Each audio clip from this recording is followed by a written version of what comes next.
السلام علیکم، امید کرتی ہوں آپ لوگ سب ٹھیک ہوں گے۔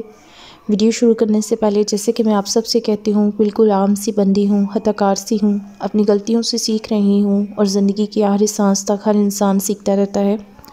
آج کی ویڈیو، آج کی موٹیویشن اور آج کا ٹاپک جو آپ سب کے ساتھ شیئر کرنے جا رہی ہوں وہ ہے استخارہ۔ استخارہ سے متعلق جو بہت ساری چیزیں جو ہم لوگوں کو پتہ ہے اور نہیں بھی پتہ ہوتی،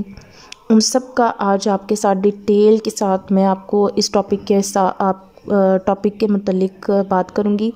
اور استخارہ کیوں کرنا چاہیے، استخارہ کا ہمارا زندگی میں کیا امپورٹنٹ رول ہے، وہ سب چیزیں جو آج کی ویڈیو میں آپ کے ساتھ انشاءاللہ شیئر کروں گی۔ اور آپ میری ویڈیو کو لازمی ضرور سنیں تاکہ آپ کے لیے آسانیاں ہو سکیں۔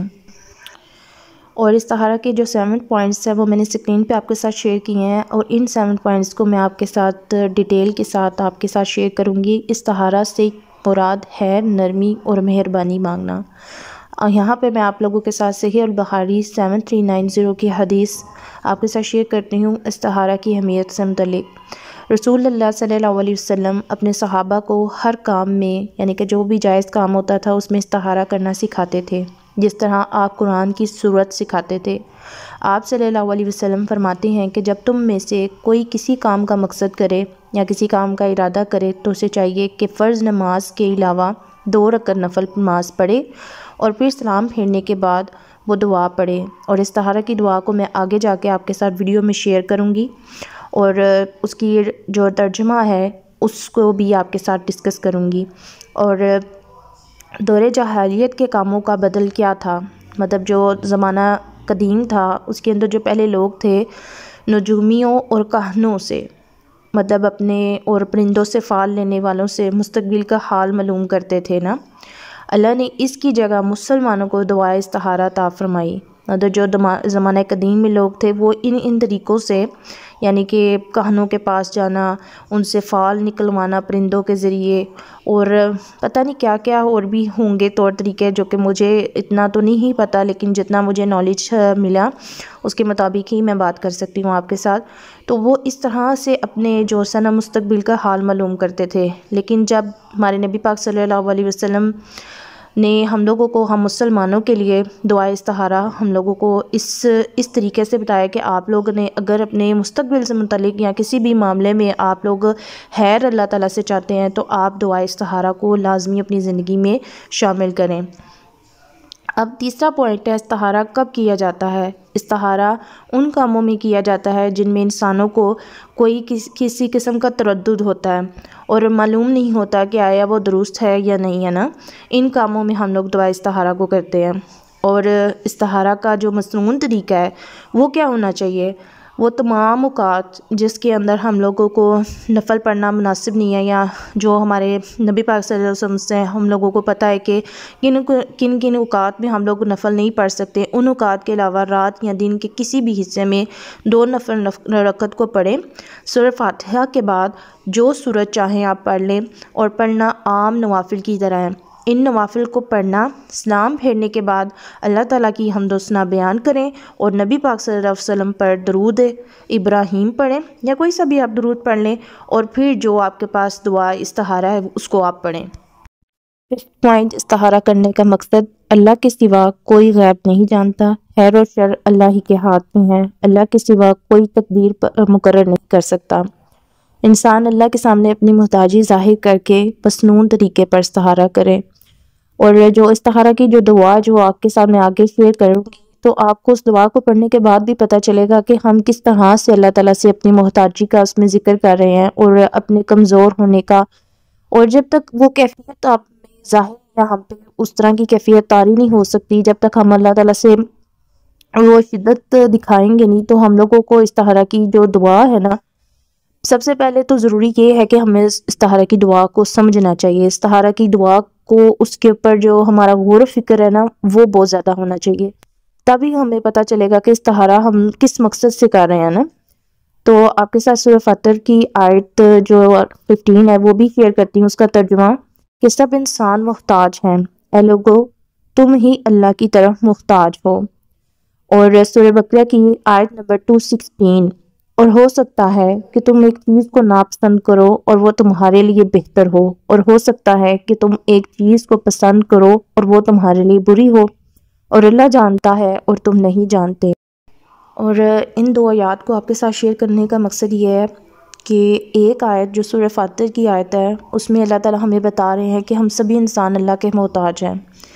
اور دوسری آیت سورہ بقرہ میں اللہ تعالیٰ ہمیں بتا رہے ہیں کہ ہو سکتا ہے ایک چیز جو ہمیں پسند ہو وہ ہمارے لیے بہتر نہ ہو، اور ایک چیز جو ہمیں جو پسند نہ ہو اور وہی ہمارے لیے بہتر ہو۔ مطلب ان دو آیات کو آپ نے اپنے ذہن میں رکھتے ہوئے بھی دعا استخارہ کو مانگنا ہے، اور دعا استخارہ میں بھی اصل بات جو مقصد ہے نا استخارہ کا، وہ ان دو آیات سے ہی متعلق ہے کہ استخارہ کا کرنے کا مقصد بھی یہی ہوتا ہے کہ ہم سب اللہ تعالیٰ سے اپنی محتاجی کا، ایک تو ہمیں علم ہونا چاہیے کہ ہم سب اللہ کے محتاج ہیں اور اللہ تعالیٰ سے اپنی محتاجی کا ذکر کر رہے ہیں، اور دوسری یہ چیز بھی ہو سکتی ہے کہ استخارہ کرنے کے بعد ہمارے کام میں ویسی خیر نہ ملے ہمیں، یا ہو سکتا ہے کہ وہ کام ہماری مرضی کے مطابق نہ ہو رہا ہو، یا یہ بھی ہو سکتا ہے کہ جو ہم نے مانگا ہو اس سے بہترین ہمیں ملے۔ تو ہم نے ان چیزوں کو اپنے ذہن میں رکھتے ہوئے، ان دو آیات کو سورہ فاتر اور سورہ بقرہ کی آیت کو ذہن میں رکھتے ہوئے بھی ہم نے استخارہ کو اپنا جو سنہ زندگی میں اس طرح سے اس کے دعا کو شامل کرنا ہے۔ اب 6 پوائنٹ ہے استخارہ کا سب سے بڑا فائدہ کیا ہے نا، اس طرح استخارہ کی جب آپ دعا پڑھیں گے نا تو آپ کو پتہ چلے گا یہ آپ کے عقیدے کی اصلاح ہو جاتی ہے۔ مطلب اس میں ہمیں کتنی زیادہ اللہ تعالیٰ کی ایک توحید کا، اللہ تعالیٰ کے اوپر ہمارا جو توکل ہے اس میں اضافہ ہوگا، اور دوسری بات یہ کہ اس میں ہم اپنے اللہ تعالیٰ کے سپرد اپنے سارے معاملات کر رہے ہوتے ہیں اسی دعا کے اندر، اور پھر ساتھ ہی ہمارا جو اللہ تعالیٰ سے کے ساتھ جو ایک تعلق ہے نا وہ بھی مزید بڑھ جاتا ہے۔ تو استخارہ جب انسان اپنے زندگی میں آپ جب لے کر آئیں گے نا استخارہ کو، تو آپ کو پتہ چلے گا کہ یہ آپ کی لائف کو کیسے چینج کرتا ہے نا انشاءاللہ تعالیٰ۔ اور 7 پوائنٹ استخارہ شرمندگی سے بچانے کا ذریعہ ہے۔ یقیناً استخارہ ہم لوگوں کو بہت بڑے جو سنا ایسے امپورٹنٹ کام جو ہم لوگوں کو سمجھ نہیں آ رہی ہوتی، اور ہم اس کو کرنے سے پہلے جب اللہ تعالیٰ سے مشورہ کر لیں گے، اللہ تعالیٰ سے اپنے حق میں دعا مانگ لیں گے، تو یقیناً ہم لوگوں کو اس کام میں کبھی بھی شرمندگی نہیں ہوگی نا۔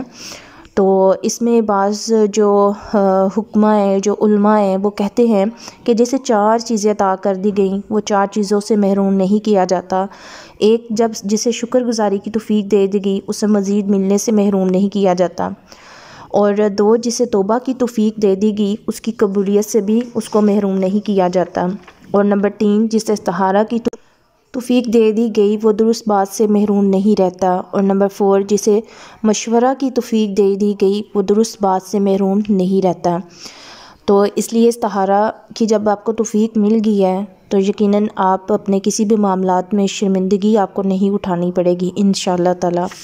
اور دعا استخارہ کا ترجمہ آپ کے ساتھ شیئر کرنے جا رہی ہوں اب میں۔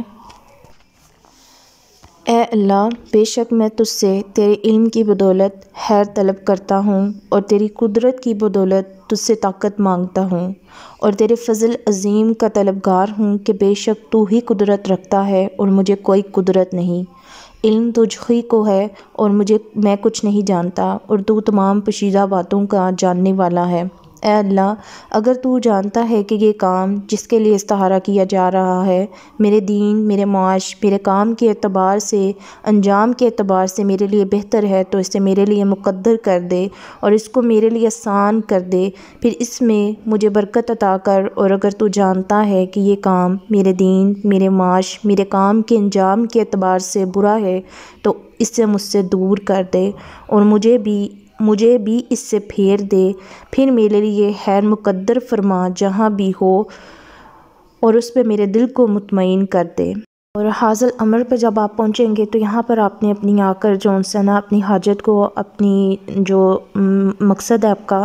اس دعا کو پڑھنے کا، وہ آپ نے اللہ تعالیٰ سے ذکر کرنا ہے حاصل امر پر۔ لاسٹ پوائنٹ جو استخارہ سے متعلق ہے، وہ سب سے زیادہ جو ہم سب کو جس کا اندیشہ رہتا ہے یا جس کا ہمیں ڈر رہتا ہے کہ آیا جس کام کا ہم ارادہ کر رہے ہیں وہ نہ ہوا تو پھر کیا ہوگا، استخارہ کے بعد نقصان ہونا۔